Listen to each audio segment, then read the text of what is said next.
अनिल सिन्हा साहब आ गए। अनिल सिन्हा साहब, दो चीजें, मैं कश्मीर गया था और कल रात में लौटा हूं। कश्मीर में जाके बोलिए ना आप कितने संविधान से देश चला रहे हैं। कश्मीर में जाके बात करिए ना, एक ओपन डिबेट करिए कि आप कितने समाजवादी हैं और कितने धर्मनिरपेक्ष हैं। बुरी हालत है कश्मीर की। मैं इस बात को इसलिए कह रहा हूं कि सामने देख के आया हूं, आपको खुद ही दिख रहा है। अच्छा, वहां पे वो इतना ज्यादा अत्याचार है कि वो अब उनके लिए नॉर्मल हो गया है। जहाज केवल एक जगह है, जहाज जब उतरता है या चढ़ता, लैंड होता है या टेक ऑफ करता है, अकेली जगह है जहां पे सारे लोग, सारी खिड़कियां बंद करा दी जाती हैं, आप बाहर नहीं देख सकते हैं, वो बंद करा दिया जाता है। ये अजीब सी चीज है। आप जहाज में चढ़ रहे हैं दिल्ली से, जम्मू, लखनऊ से या कहीं से, तो आपकी आईडी 4 जगह चेक होती है, आपका बैग 2 जगह चेक होता है, मुझे उसमें भी कोई आपत्ति नहीं है। जब आप बाहर निकल रहे होते हैं तो फिर चेक होता है। और कहीं आपका लोकल दोस्त कश्मीरी है जो आपको अपनी गाड़ी में लेने आया है, एक तो अव्वल तो वो गाड़ी में लेने आ सकता है, छोड़ने में बहुत दिक्कत है, तो उसकी गाड़ी 10 जगह रोकी जाती है और उसको ये बताया जाता है कि तुम कश्मीरी हो, इसलिए हम तुम्हें इस तरह का ट्रीटमेंट दे रहे हैं। मैं ये इस बात को इसलिए कह रहा हूं कि एक लार्जर क्वेश्चन है।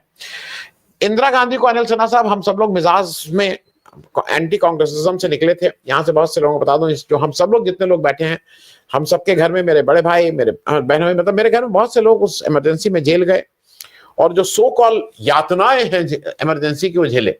हालांकि ये भी बता दूं कि उस दौरान जो इमरजेंसी में जिस तरह के संबंध उन्होंने आपस में एक दूसरे से बनाए थे, वो शायद परिवार में सगे भाइयों के बीच भी वो संबंध नहीं हो पाते हैं। लार्जर क्वेश्चन ये है कि क्या इंदिरा गांधी समाजवाद में जब वो नेशनलाइजेशन कर रही थी, तो क्या वो समाजवाद का काम कर रही थी? क्या वो समाजवादियों का काम कर रही थी? क्या समाजवादियों की ऐसी परिकल्पना थी? इंदिरा गांधी ने इमरजेंसी लगाई, इसके बारे में तो सभी लोग कहते हैं कि गलत था, इसमें कोई भी उसको जस्टिफाई नहीं करता है। लेकिन बीजेपी तो बिना कानून के, बिना उसके, रोज की जो इमरजेंसी लगी है हमारे और आपके ऊपर, पूरे देश के ऊपर, ऐसे में हुजबले का ये इशू उठाना इनकी लॉन्ग टर्म प्लानिंग और क्लैरिटी ऑफ थॉट कि इस देश में इनको क्या क्या करना है, वो दर्शाता है। अनिल सिन्हा भाई, देखिए, ये जो इमरजेंसी के बारे में डिबेट चल रहा है, उसको हम लोगों को जरा ढंग से देखना चाहिए, ऐसा मेरा मानना है। एक तो ये है क्या कि ये इमरजेंसी में जो के मूल तत्व क्या थे, उन्होंने जो कहा इमरजेंसी कैसे लगाया, क्यों लगाया, इस सब पर मैं नहीं जाऊंगा, लंबा ये हो जाएगा। सिंपली इतना था कि इमरजेंसी जो लगाया गया और उसको इम्प्लीमेंट किया गया, उसमें 2 बातें इंपॉर्टेंट थी। ये तो जो इमरजेंसी प्रोविजंस थे, जिसके जरिए कॉन्स्टिट्यूशन में जिसको कि लागू किया, जिसका सहारा लिया गया इमरजेंसी इंपोज करने के लिए, और कहा गया कि जो कानून है कॉन्स्टिट्यूशन का या जो लॉज है, उसका स्ट्रिक्टली पालन हो, समय पर गाड़ियां चले, ऑफिस में सब आओ, न्याय जिसको दिलाना है उसको आप करिए, ठीक से पुलिस जांच करिए, भ्रष्टाचार नहीं हो। ये सब उसका था कि इसका मतलब कि लीगल इमरजेंसी थी वो, और लीगल इमरजेंसी लगाया उन्होंने। उसके उसके के जो इमरजेंसी प्रोविजंस थे, इसके जरिए उन्होंने फ्रीडम ऑफ स्पीच को कटेल किया और अपोजिशन को बोलने से मना किया, जेल में डाल दिया उनको, प्रदर्शन वगैरह करने के खिलाफ में ये कदम उठाया गया लॉ एंड ऑर्डर मेंटेन करने के लिए। अब ये है डिक्लेयर्ड इमरजेंसी। अभी कौन सी इमरजेंसी है? अभी बाकायदा इंस्टीट्यूशंस को कहा गया है कि आप कानून का पालन नहीं करें, कॉन्स्टिट्यूशन का पालन नहीं करें, जो लॉज है, जैसे कि आपको ये क्या कहते हैं, फ्रीडम ऑफ एक्सप्रेशन के लॉज है, इसका पालन मतलब आप को करवा दिया वो, लेकिन आपको कोई अकाउंटेबिलिटी नहीं है, मतलब कोई एजेंसी नहीं है जो प्रेस काउंसिल हो, चाहे जो तरीके हैं, मतलब बिना लॉज का पालन नहीं करना, कॉन्स्टिट्यूशन का पालन नहीं करना, ये इस इमरजेंसी का कैरेक्टरिस्टिक है जो हम लोग भूल जाते हैं। ये पालन कौन करा रहा है आपको? सेंसरशिप अमित मालवीय करवा रहा है। सेंसर जो गो रक्षा का कानून है, वो तो कानून है, लेकिन वो पुलिस नहीं इंप्लीमेंट कर रही है, वो इंप्लीमेंट कर रहा है गो रक्षक। तो इसका मतलब कि स्टेट को खत्म कर देना है, कॉन्स्टिट्यूशन को नहीं करना है। और नॉन स्टेट एक्टर्स, ये कौन बोल रहा है? अभी हाउस बोले साहब कौन है? सांस्कृतिक संगठन है, कहा भी लोगों ने, सांस्कृतिक संगठन है, उसको पॉलिटिक्स का इतना जो फाइनल डिबेट हो उसमें कैसे बोल रहा है भाई? वो किस हैसियत से बोल रहे हैं? आरएसएस तो एक सांस्कृतिक संगठन है, ये तो लिखित में दिया हुआ है। और ये जब मौका लगता है वो बार बार बोलते हैं कि हम लोग तो भाई कुछ विचार हैं जो कि भारत की रक्षा के लिए और भारत हिंदू धर्म की एकता के लिए, तरक्की के लिए कर रहे हैं।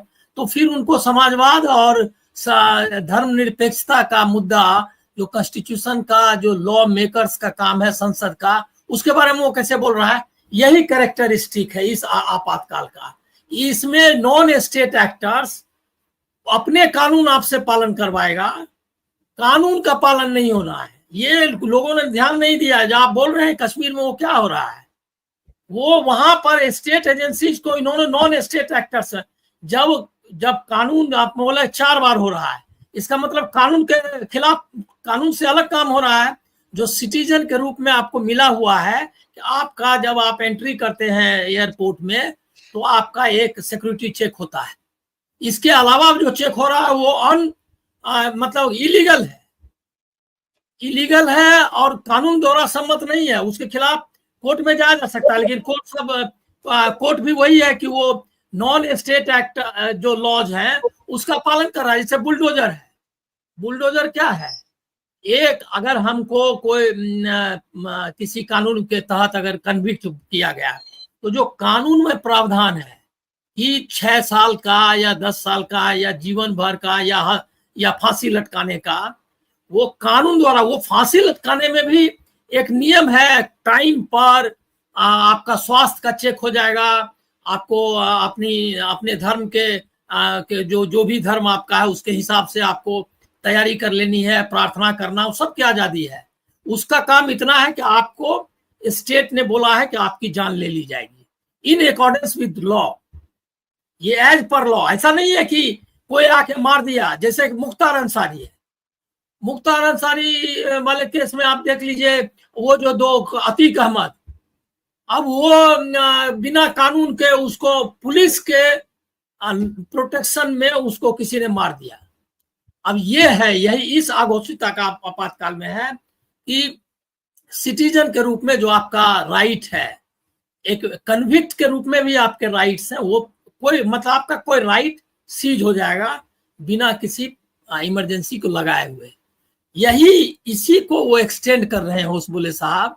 वो बोल रहे हैं, वो आरएसएस बोल रहा है, और जबकि एक दिन पहले कैबिनेट का डिसीजन है संविधान हत्या दिवस का, उसमें बड़े बड़े 3-4 बार कॉन्स्टिट्यूशन वर्ड का इस्तेमाल हुआ है। वो जो कैबिनेट का जो रिजोल्यूशन है उसमें 4-5 बार कहा है कि कॉन्स्टिट्यूशन की रक्षा की जाएगी, उसको जो है ये किया जाएगा, और उसका जो नॉन स्टेट मेंटोर है, जो मार्गदर्शक है, वो बोल रहा है कि कॉन्स्टिट्यूशन ही फॉल्टी है। यही है अंतर इंदिरा गांधी का। इंदिरा गांधी ने बाद में कहा, यवतमाल के भाषण को आज कोट किया है मनीष तिवारी ने, उसके बारे में मैंने नहीं देखा था। उन्होंने अपने भाषण में कहा 78 में कि चुनाव के मतलब हमको लग रहा चुनाव के बाद की बात होगी कि 78 हो गया था। उन्होंने कहा कि ज्यादतियां हुई, गलती हुई, और ये जो है उसकी माफी कई बार मांग चुकी है कांग्रेस। और उसके बाद कांग्रेस ने जो था कि इंटरनल इमरजेंसी इम्पोज करने के जो कंडीशंस थे, उसमें जो प्रोविजंस था इंटरनल डिस्टरबेंस, उसकी जगह आर्म रिवेलियन शब्द को जोड़ा जनता पार्टी ने, तो उसको हटाया नहीं कांग्रेस ने। कांग्रेस को ब्रूट मेजोरिटी थी इसके समय में, राजीव गांधी के समय में। उसके खिलाफ बीपी सिंह ने उनका आंदोलन किया, निकल गए उनके ये से दल से।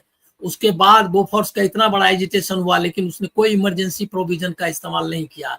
इसके बाद भी 1980 में इंदिरा गांधी जो है क्या कहते हैं आई सत्ता में, उसका ब्लू स्टार ऑपरेशन जैसा काम हुआ, लेकिन उसने इमरजेंसी को इन्वोक नहीं किया।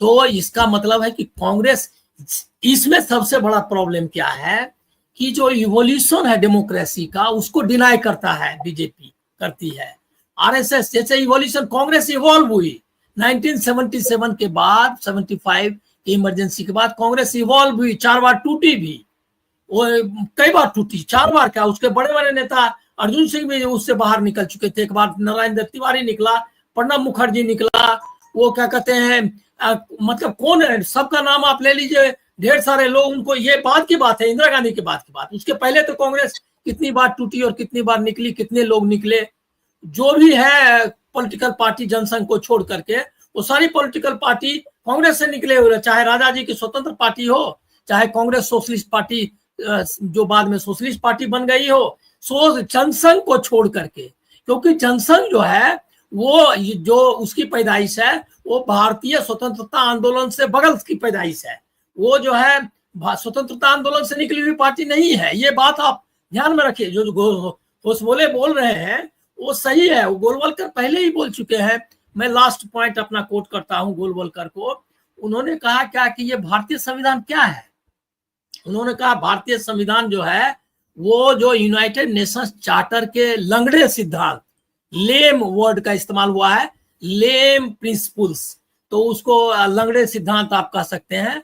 और ब्रिटेन और ये क्या कहते हैं अमेरिका के जो फीचर्स हैं सब कॉन्स्टिट्यूशन के, कुछ सम फीचर्स, जो इसको आप कहिए कुछ भी कहिए, कुछ बातों को लेकर के ये संविधान बना है। इसमें भारतीय कुछ भी नहीं है, ये वर्ड है उनका। और वो कहते हैं कि जो भारतीय मतलब परसेप्ट है वो कहाँ है, तो उसको डिफाइन करते हैं कि मनुस्मृति जो है वो है भारतीय जो ये क्या कहते हैं चेतना है उसका प्रतिनिधित्व। सबसे पुराना कानून का ग्रंथ है पूरे दुनिया में। वो कहते हैं पर्सिया में और ग्रीक में भी, ग्रीस में भी, जो यूनान में जो कानून कोड किया गया है उस समय पहले का है। और इसको तो लोग खुद ही मानते हैं। मतलब वो कास्ट सिस्टम के बारे में बोल रहे थे, कहा कि इसको लागू करने की जरूरत नहीं है, स्पॉन्टेनियसली लोग इसको ओबे करते हैं। तो उसको छोड़ करके आप जो है तो कॉन्स्टिट्यूशन बना रहे हो, तो ये तो वो बोल चुके हैं। तो होसबले साहब उसी को एक्सटेंड कर रहे हैं। इसीलिए इसमें कोई हम लोग को जो उत्तेजित हो जाते हैं, उत्तेजित होने की जरा भी जरूरत नहीं है। सवाल ये है कि और कुछ लोग उत्तेजित होकर कहने लगता है कि इमरजेंसी सही थी। एकदम नहीं।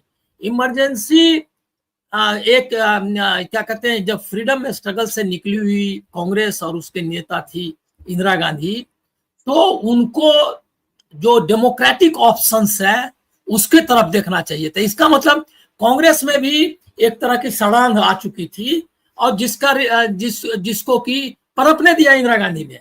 और बाद में भले उनको समझ में आया तो उन्होंने फिर दोबारा लागू नहीं किया, लेकिन ये बीमारी थी कांग्रेस में। और इसकी वजह से उसको जो डेमोक्रेटिक ऑप्शंस है, मतलब जैसे नेताओं को बुला करके, भ्रष्टाचार का मामला था, सब लोगों को बुला करके, कोई मुद्दा बहुत बड़े नहीं थे। अब तो अगर आप रेट्रोस्पेक्ट में देखेंगे तो कोई बहुत मुद्दा नहीं था।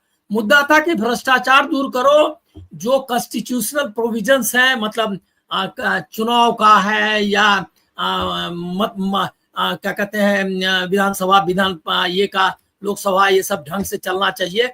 उनका तो लोकतंत्र बहाली और बराबरी के सिद्धांत को लागू करना चाहते थे जेपी ना। उससे सैद्धांतिक रूप से कोई मतभेद होने का कोई गुंजाइश नहीं है।